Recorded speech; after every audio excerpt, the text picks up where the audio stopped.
بسم اللہ وباللہ وتوکلت علی اللہ۔ قال اللہ تبارک و تعالی فی سورۃ البقرہ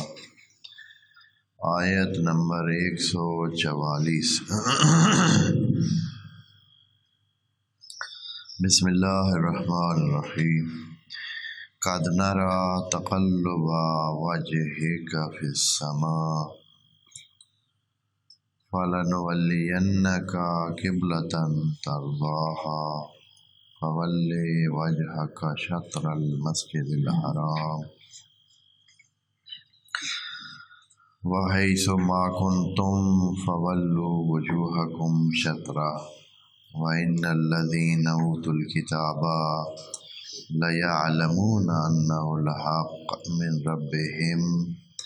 وَمَا اللَّهُ بِغَافِلٍ عَمَّا يَعْمَلُونَ۔ وَلَئِنْ آتَيْتَ الَّذِينَ أُوتُوا الْكِتَابَ بِكُلِّ آيَةٍ مَا تَبِعُوا قِبْلَتَكَ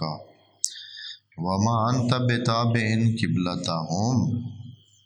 وما بعضهم بتابع قبلة بعض ولئن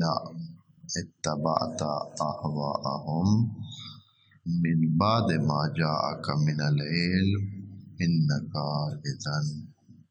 لمن الظالمين۔ الذين آتيناهم الكتاب يعرفونه كما يعرفون أبناءهم وإن فريقا منهم ليكتمون الحق وهم يعلمون الحق من ربك فلا تكونن من الممترين۔ صدق اللہ العظیم۔ آیت جو ابھی مورد نظر ہے یہ قبلہ کا وہ تاریخی مرحلہ جو بیان قبلہ اصلی کے بارے میں ہے۔ عرض کیا ہے کہ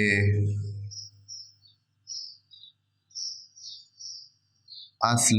قبلہ جو ہے اول بیت وضع للناس وہ یہی کعبہ اور بیت اللہ الحرام تھا پہلے دن سے۔ جناب ابراہیم نے اپنا ابتدائی مرکز عبادت جو بنایا وہ فلسطین اور بیت المقدس میں بنایا، اور زیادہ عبادت الہی وہاں ہی ہوتی رہی۔ وہاں سے بھی جناب ابراہیم کا رخ اپنی عبادات کا بیت اللہ کی طرف ہی ہوتا تھا، اور اس کی بات ہم عرض کر چکے ہیں کہ قرآن اس کا گواہ ہے کہ اس وقت بھی بیت اللہ مسجد حرام مکہ والی اس کا وجود جناب ابراہیم کو اس کا پتہ تھا، اور وہ اسی طرف ہی رخ کر کے نماز پڑھتے تھے، اور اپنے بچوں کو بھی وہ ادھر ہی چھوڑ گئے تھے۔ اور انہوں نے قرآن میں یہ بات ذکر ہوئی ہے کہ اس وقت انہوں نے بیت اللہ کا ذکر کیا کہ اے اللہ میں اپنی اولاد کو ذریہ کو بیت اللہ کے پاس چھوڑے جا رہا ہوں۔ اس سے پتہ چلتا ہے کہ اس وقت دوسرا کوئی بیت اللہ نہیں تھا، ہاں معبد تھا، عبادت کی جگہ تھی۔ حضرت ابراہیم وہاں سے بھی بیت اللہ کی طرف ہی رخ کر کے نماز یا جو بھی اپنی عبادات انجام دیتے تھے۔ یقیناً نماز تھی، کیونکہ نماز کا ذکر بھی ان کی زبان پر کئی دفعہ، جناب ابراہیم کی زبان پر نماز کا ذکر کئی دفعہ آیا ہے، بلکہ انہوں نے دعا کی ہے کہ اللہم اجعلنی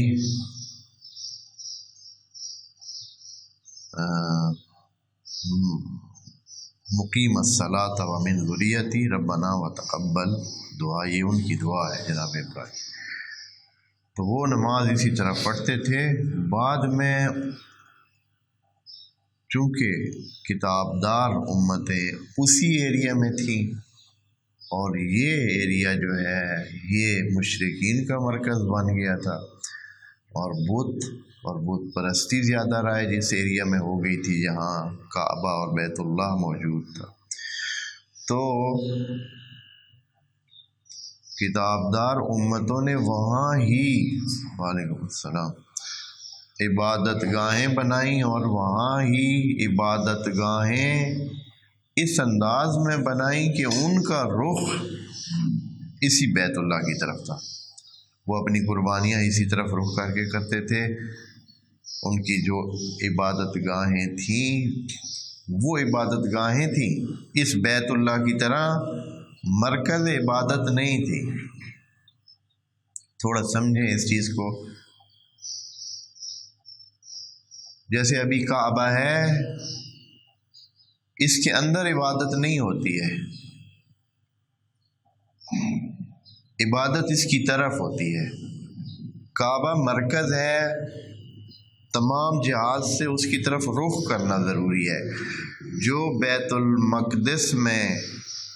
عبادت گاہیں تھیں، وہاں کوئی عبادت گاہ ایسی نہیں ہے کہ جس کو کہا جائے کہ یہ بھائی مرکز ہے، اس کی طرف رخ کر کے نماز پڑھنی ہے۔ وہ ایسے عبادت گاہیں جیسے ایک بڑا سڑا ہال اور بڑی ساری جگہ جہاں بہت سارے لوگ اکٹھے ہو کے کچھ عبادت کر سکتے ہیں،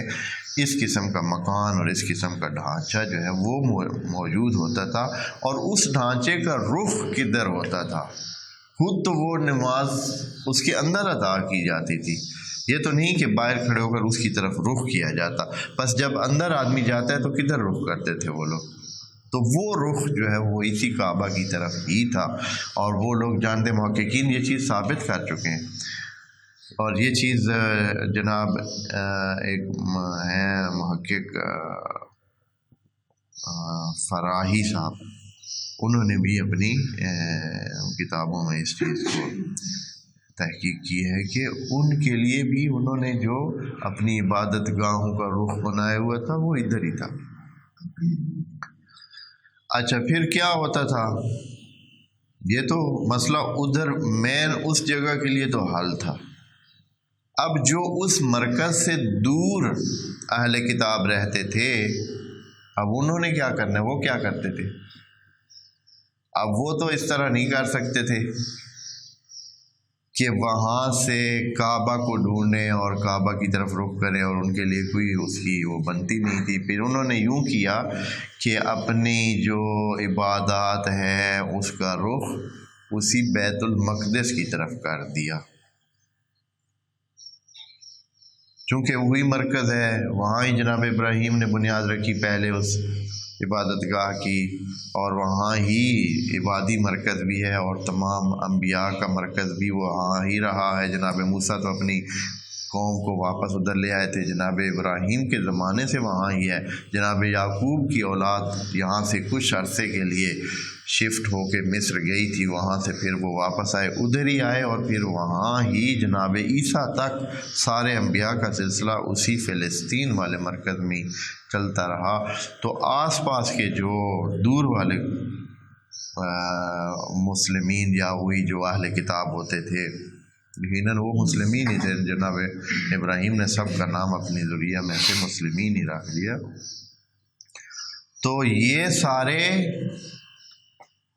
اسی بیت المقدس یعنی جو مرکز تھا عبادت کا اس کی طرف ہی رخ تھا۔ انہوں نے ایک بہت بڑا عبادت معبد بنایا ہوا تھا، عبادت گاہ بنائی ہوئی تھی۔ مسجد کا نام اس کا نہیں دیا گیا تھا، معبد یا جو بھی ان کی اپنا، چاہے اسے محارب یعنی محراب عبادت سمجھیں، جیسے محراب کا لفظ قرآن میں آیا ہوا ہے کہ وہ محراب یا عبادت گاہ اس طرح اس کو کہتے ہیں، اور ایک دو اور لفظ بھی ہیں یہاں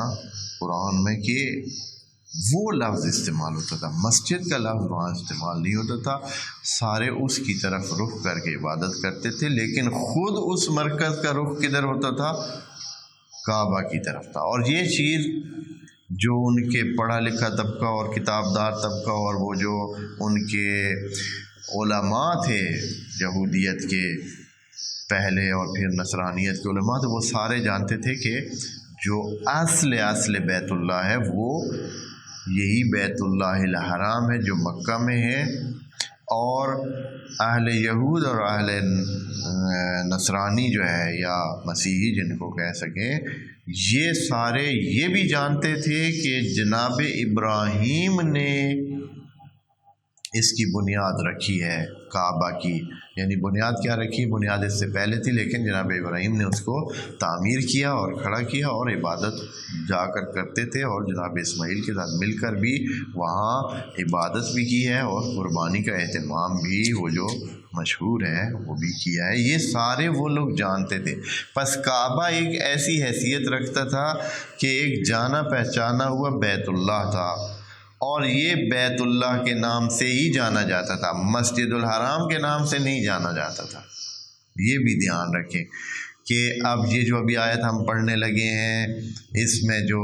مسجد الحرام کا ذکر آ رہا ہے، یہ اس دن سے پھر اب یہ اس کا نام بھی مسجد الحرام پڑ جانا ہے، کیونکہ اس سے پہلے تو وہ مسجد کے طور پر جانی ہی نہیں جاتی تھی، بیت اللہ کے طور پر جانا جاتا تھا یہ مرکز، جس میں کعبہ موجود ہے، اور کعبہ میں انہوں نے کیونکہ بہت سارے بت رکھے ہوئے تھے تو مسجد کا نام اس کو نہیں، یہ مسجد کا نام جو ہے یہ دین کے بعد ہی اور اسلام کے بعد جو ہے یہ آیا ہے، اور ظاہراً اس کے بعد ہی مساجد کا نام لیا گیا ہے۔ ممکن ہے محققین کچھ تحقیق کریں تو اس سے پہلے بھی مسجد کے لفظ کے استعمال کو ڈھونڈ نکالیں، لیکن ظاہر یہی ہے کہ یہ لفظ بعد کا ہے، اور اس سے پہلے مختلف دوسرے نام معابد کے لیے استعمال ہوتے تھے۔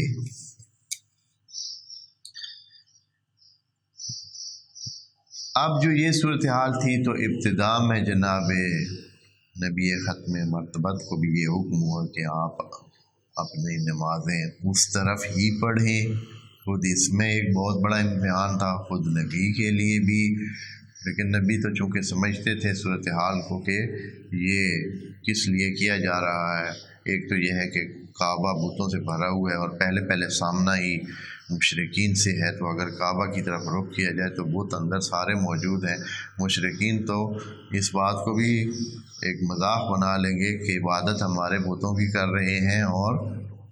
بات کسی اور خدا کی آپ کر رہے ہیں، تو یہ کیسا ہے؟ وہ تو یہ نہیں سمجھتے کہ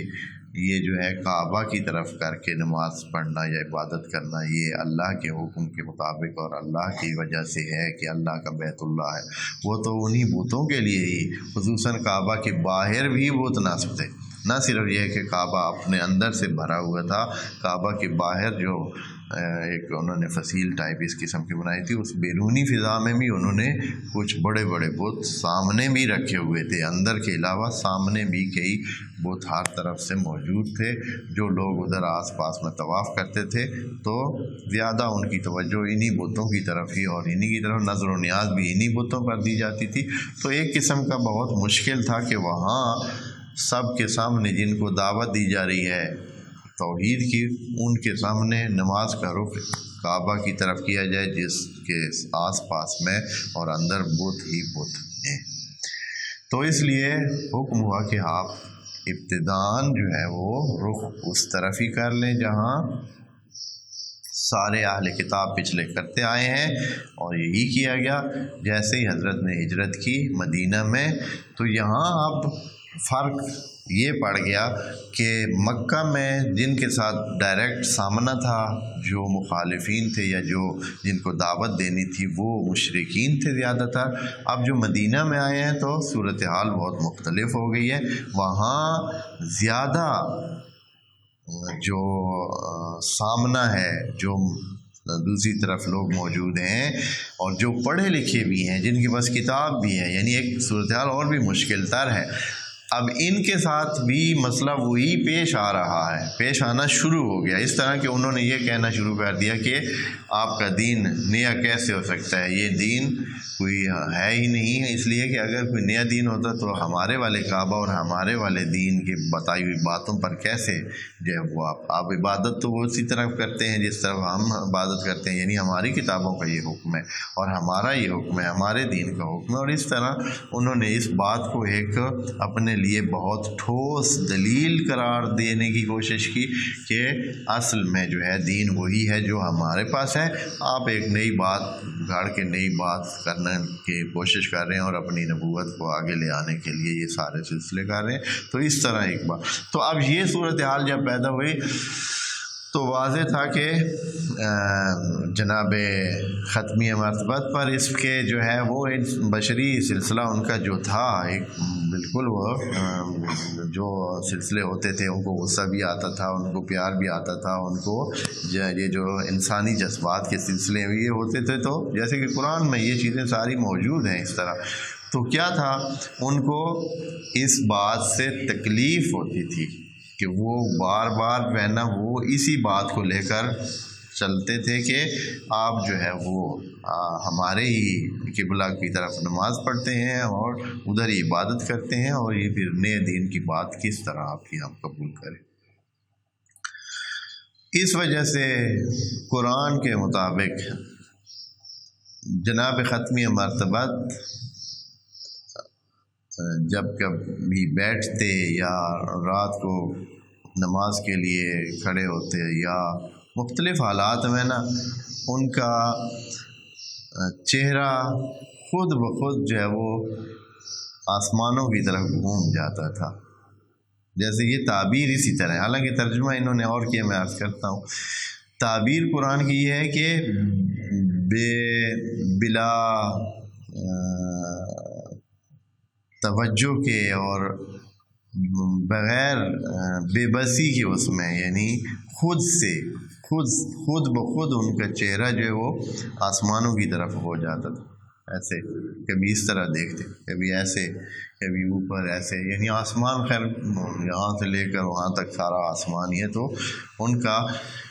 بار بار جو ہے وہ جیسے کوئی بندہ انتظار میں ہو تو وہ یہ دیکھ رہا ہے کہ کس طرف سے جو ہے کوئی خبر آنی ہے یا کس طرف سے کوئی بات ہونی ہے، تو اس طرح ان کا جو ہے خود بخود ہی چہرے کا رخ اس طرح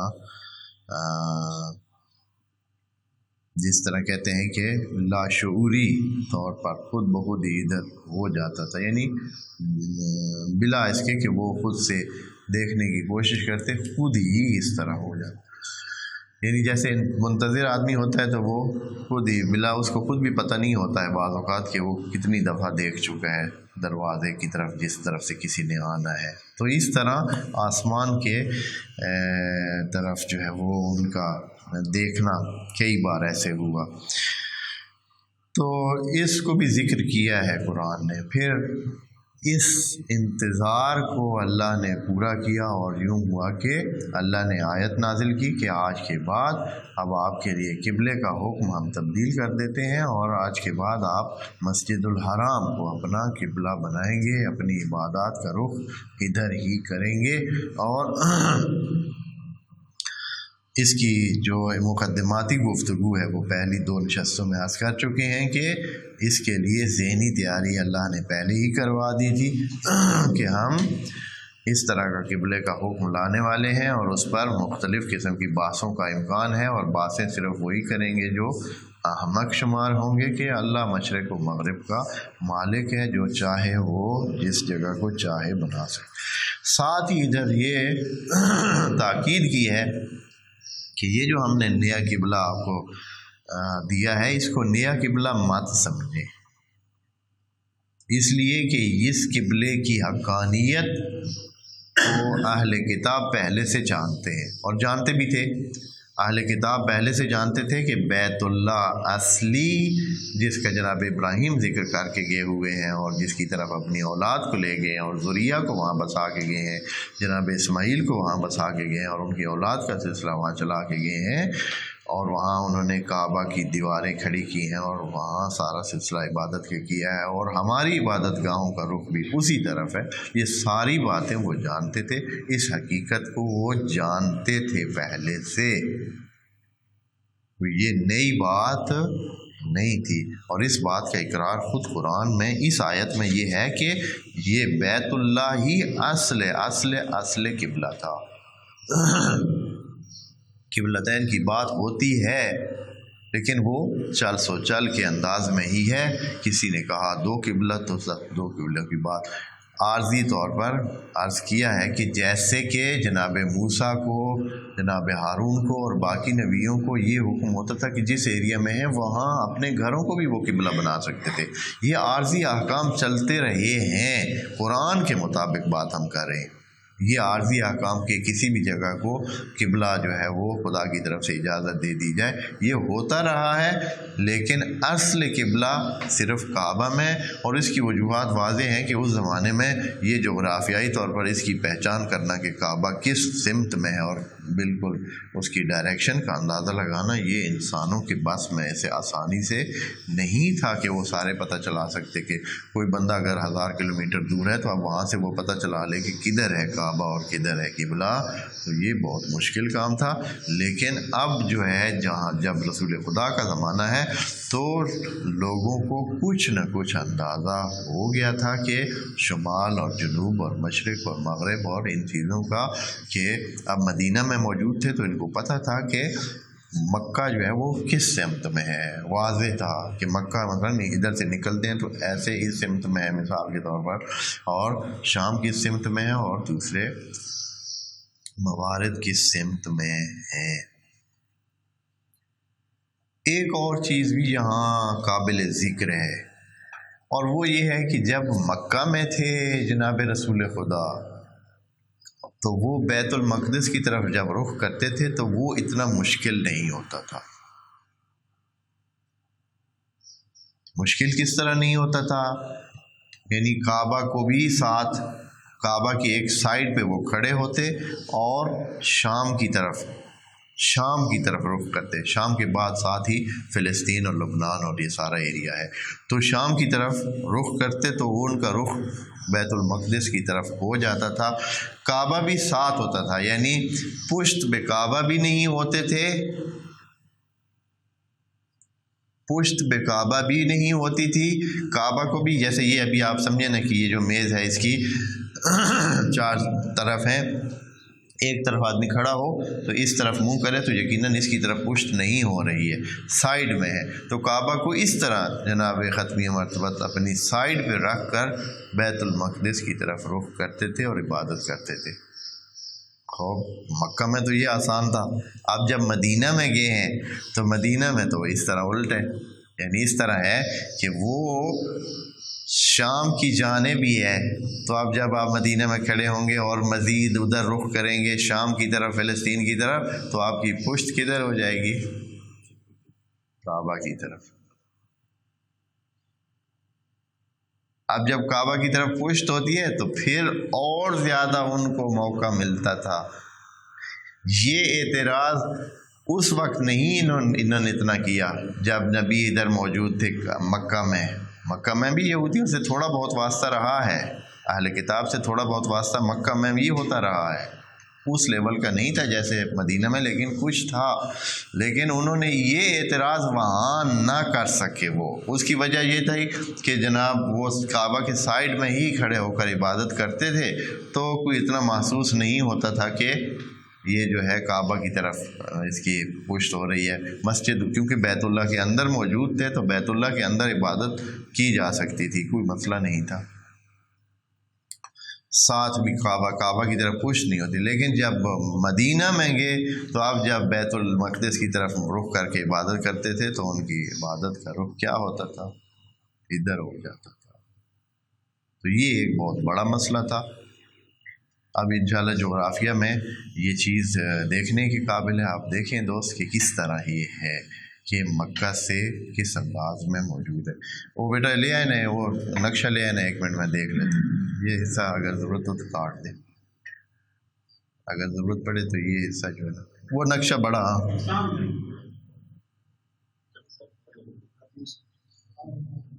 کدھر لے گئے؟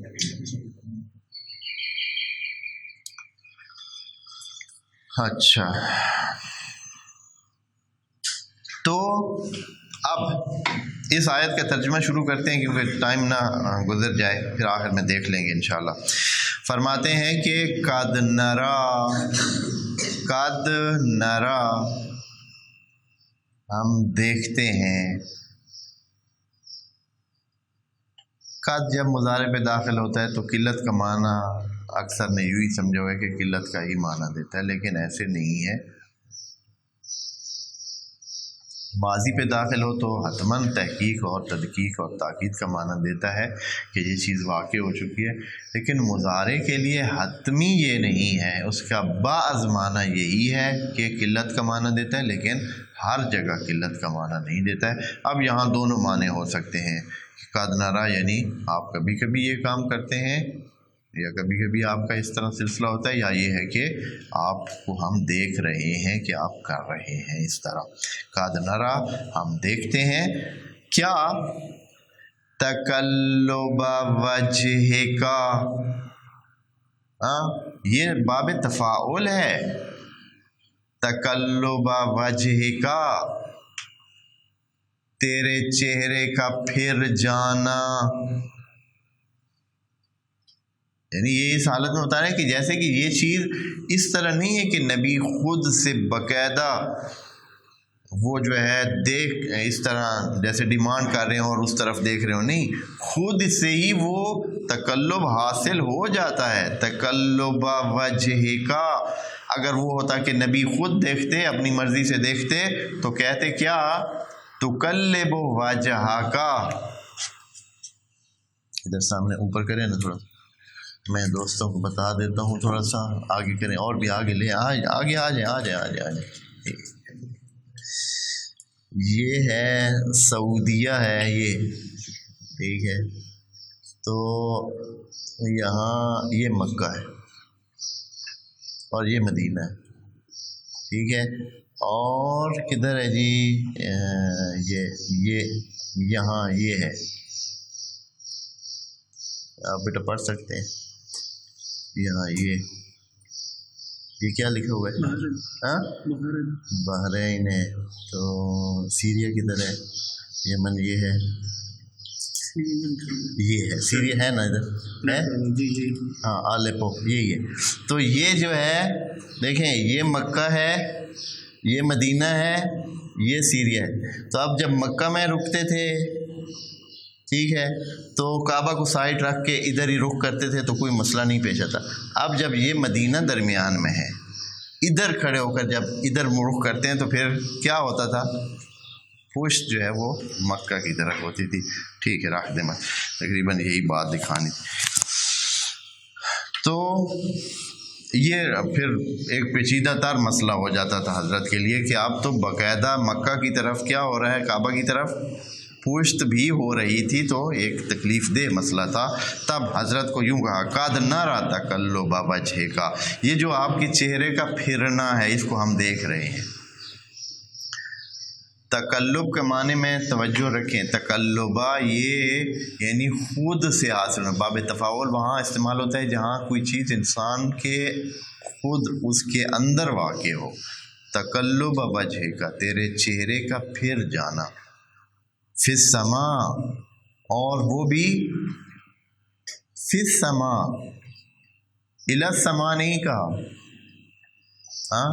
تیرے چہرے کا تقلب آسمان میں، یعنی حضرت اس طرح نہیں کہ صرف اس طرح ایسے آسمان کی طرف دیکھتے، ایسے نہیں،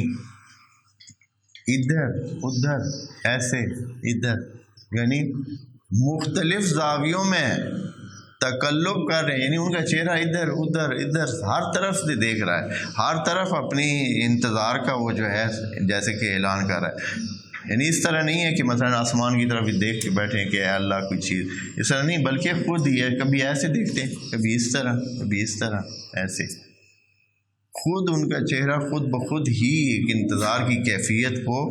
بلا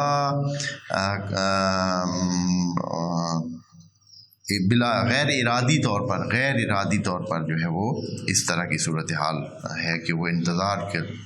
انداز اپنا رہا ہے۔ فی السماء، پھر کیا ہوگا، فَلْنُوَلِّيَنَّكَ، بے شک ہم آپ کو پھیریں گے، قبلتاً، ایسے قبلہ کی طرف ترضاہا جس پر تو آپ راضی ہیں، فولے بس یوں کریے، فولے نتیجہ یہ ہے کہ آپ پھیر لیں وجہ کا اپنے چہرے کو، شطر المسجد الحرام، مسجد الحرام کی جانب، یہ معنی انہوں نے جانب ہی کیا ہے، مسجد حرام کی جانب، لیکن شطر کا معنی ویسے بعض حصے کو بھی کہتے ہیں کہ مسجد حرام کے ایک حصے کی طرح، شطر المسجد الحرام، مسجد حرام کی جانب اور اس کے طرف، جانب کا معنی بھی ہوتا ہے اس کا، طرف کا معنی جیسے کہ انہوں نے کیا ہے، فول وجہ کا شطر المسجد الحرام، مسجد حرام کی طرف ہی آپ رخ کر لیں، وَحَيْثُ مَا كُنْتُمْ فَوَلُّوا وُجُوهَكُمْ شَطْرًا، اب جہاں کھڑے ہیں آپ تو کیا کریں، مسجد حرام کی طرف رخ پھیر لیں، مسجد حرام کی طرف رخ پھیر لیں۔ تو یہ جیسے ایک مکہ سے مدینہ سے نکلیں تو باہر ہی ایک مسجد ہے، قریب ہی ہے مسجد، تقریباً ذوالقبلتین اس کو کہتے ہیں، مسجد ذوالقبلتین، اس میں نبی کریم اس وقت نماز پڑھ رہے تھے، اس مسجد میں، اس مسجد نبی میں نہیں، اس مسجد میں نماز پڑھ رہے تھے، یہ حکم آیا تو پھر کیا ہوا، یہ کام کیا گیا۔ اور یہ کام کیسے ہوا، نبی جیسے جماعت کرا رہے تھے، اب یہ اس مسجد کی کیسی کیفیت تھی یا کس طرح تھا، اس کا تصور پتہ نہیں اب کیا جا سکتا ہے کہ اس وقت کھلی جگہ ہوتی تھی، اس طرح شاید بہت زیادہ محدود دیواروں کے ساتھ نہ ہوتی تھی، یا کہ آخر میں پڑھ رہے ہوں۔ جناب نبی نے جو ہے وہ اپنا رخ اس طرف ایک دم نماز پڑھتے ہوئے ہی، اس آیت کے نازل ہوتے ہوئے، جیسے بتایا گیا ہے کہ نماز کے دوران ہی یہ کام ہوا، تو حضرت نے اپنا رخ پیچھے کی طرف پھیر دیا، یقیناً پیچھے کی طرف ہی بنتا ہے نا، جب پہلے دوسری طرف رخ کر کے نماز پڑھ رہے تھے، پیچھے صفیں لگی ہوئی تھیں، تو حضرت نے اپنا رخ کعبہ کی طرف پھیر دیا، جیسے ہی حضرت نے کعبہ کی طرف پھیرا تو حضرت کا رخ سارے نمازیوں کی طرف ہو گیا۔ اب نمازیوں کی طرف ہو گیا تو اب کیا ہونا تھا، حضرت نے نماز کے انداز میں ہی یہ کام کیا، تو اب مسئلہ بن گیا، نمازی جو ہے وہ شش و پنج میں مبتلا ہو گئے کہ کیا کرنا ہے کیا نہیں، تو ظاہراً یقیناً کوئی اشارہ یا کوئی سلسلہ کیا ہوگا، یا کوئی اس طرح کا کہ بھائی ایسے، یا جس طرح بھی ہوا ہے یہ کہ اسی وقت باقی نمازیوں کو وہ دیا حکم۔ البتہ اس سے یہ بھی پتہ چلتا ہے کہ ذہنی طور پر نمازیوں میں تھوڑی بہت یہ چیز پہلے سے موجود تھی، یا بعض نمازیوں کو جیسے کہ ہے کہ جناب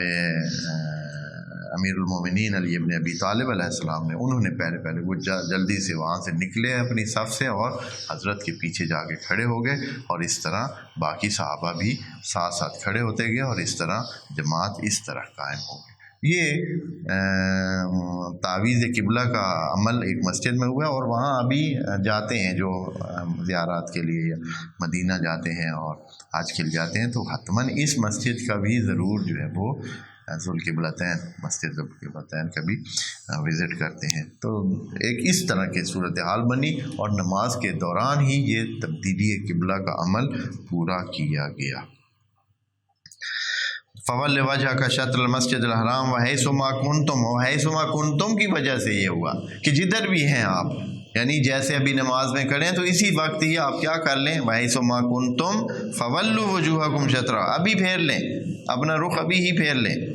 وَإِنَّ الَّذِينَ، یہ وہ بات ہے جو پہلے میں نے آپ کی خدمت میں مقدماتی طور پر عرض کی، وَإِنَّ الَّذِينَ أُوتُوا الْكِتَابَ لَيَعْلَمُونَ أَنَّهُ الْحَقُّ مِنْ رَبِّهِمْ، یہ جو کتاب دار ہیں، سابقہ امت والے جن پر کتابیں آئی ہیں، یہ جانتے ہیں کہ یہی حق ہے۔ کیا حق ہے؟ کہ کعبہ ہی اصل قبلہ ہے، انہ الحق، یہی حق ہے، یہی قبلہ تھا اصل میں، ان کو بھی پہلے سے پتہ تھا، اور وہ پہلے سے ہی اسی قبلہ کی طرف ہی ادھر سے جب اپنے معبد میں ہوتے تھے تو اس کا رخ ادھر ہی ہوتا تھا۔ باہر والے لوگ جو ہے وہ ان بیت المقدس، اور بیت المقدس کا جو نام مسجد ہے وہ بھی ایک حیران کن ہے کہ قرآن میں اس کا نام بھی مسجد رکھا گیا، حالانکہ مسجد اس کا نام تھا نہیں، اس کو مسجد وہاں مسجد موجود ہی نہیں تھی۔ اہل کتاب تو مسجد نہیں رکھتے، اہل کتاب تو اپنے جو بھی ان کے وہ معبد ہیں ان کے اپنے نام ہوتے ہیں، مسجد نام نہیں ہوتا ہے ان کا، ان کی جو معبد ہے ان کا نام مسجد نہیں ہوتا ہے۔ لیکن من المسجد الاقصی، من المسجد الحرام الى المسجد الاقصی، یہ اس وقت بات ہوئی ہے، اللہ نے معراج کے زمانے میں مسجد اقصی کا نام لیا ہے جب مسجد ابھی موجود ہی نہیں تھی، یعنی مسجد کا نام نہیں موجود تھا وہاں، تو کون سی مسجد، اور وہ بھی مسجد جو بہت دور ہے۔ اور یہ خود ایک اپنے اندر ایک معنی رکھتی ہے کہ اس وقت مکہ میں اللہ نے مسجد النبی کو شاید نظر میں رکھ کر کہا تھا کہ مسجد اقرب و مسجد اقصی، یہ جو قریب تر مسجد ہے مسجد النبی، اور اس کے بعد ایک مسجد اقصی ہے بعد والی دور والی، نام ہی مسجد اقصی رکھا گیا۔ یہ خود جب آئے گی تو انشاءاللہ عرض کریں گے کہ کس طرح اس مسجد کا نام اقصی۔ وَإِنَّ الَّذِينَ أُوتُوا الْكِتَابَ، جن کو کتاب دی گئی ہے وہ جانتے ہیں، لَيَعْلَمُونَ یعنی بے تردید حتمن جانتے ہیں کہ اَنَّهُ الْحَقُّ مِن رَبِّهِمْ وَمَا اللَّهُ بِغَافِلٍ عَمَّا يَعْمَلُونَ، لیکن اللہ بھی ان کے جو کارنامے ہیں ان سے غافل نہیں ہے کہ یہ کس طرح جو ہے جانتے بوجھتے جو ہے یہ لوگ کیا کر رہے ہیں، اس سے ہٹ کر چل رہے ہیں اور دین کے جو اصلی رخ ہے اس کے مطابق نہیں چل رہے۔ اصل میں ان کو بھی پتہ ہے کہ جو حقیقی قبلہ ہے جو خدا کی طرف سے اول بیت وضع للناس ہے وہ بیت اللہ الحرام، یا اب جو ہے اس کا نام مسجد الحرام ہے، وہی جو ہے وہ اصلی قبلہ ہے، اور حقیقت میں قبلہ ایک ہی ہے۔ اگر عارضی طور پر قبلہ ادھر ادھر بعض اوقات رکھا بھی گیا ہے تو وہ اس کا عارضی حکم تھا، قبلہ جو حقیقی قبلہ ہے وہ انہ الحق من ربہم۔ پھر دوسرے قبلے کے بارے میں ابھی آگے آئے گا کہ وہ ان کا رکھا ہوا قبلہ تھا، قبلہ تھا ہم، ان کا قبلہ، یہ اگلی آیت میں انشاءاللہ بات کریں گے۔ وہ قبلہ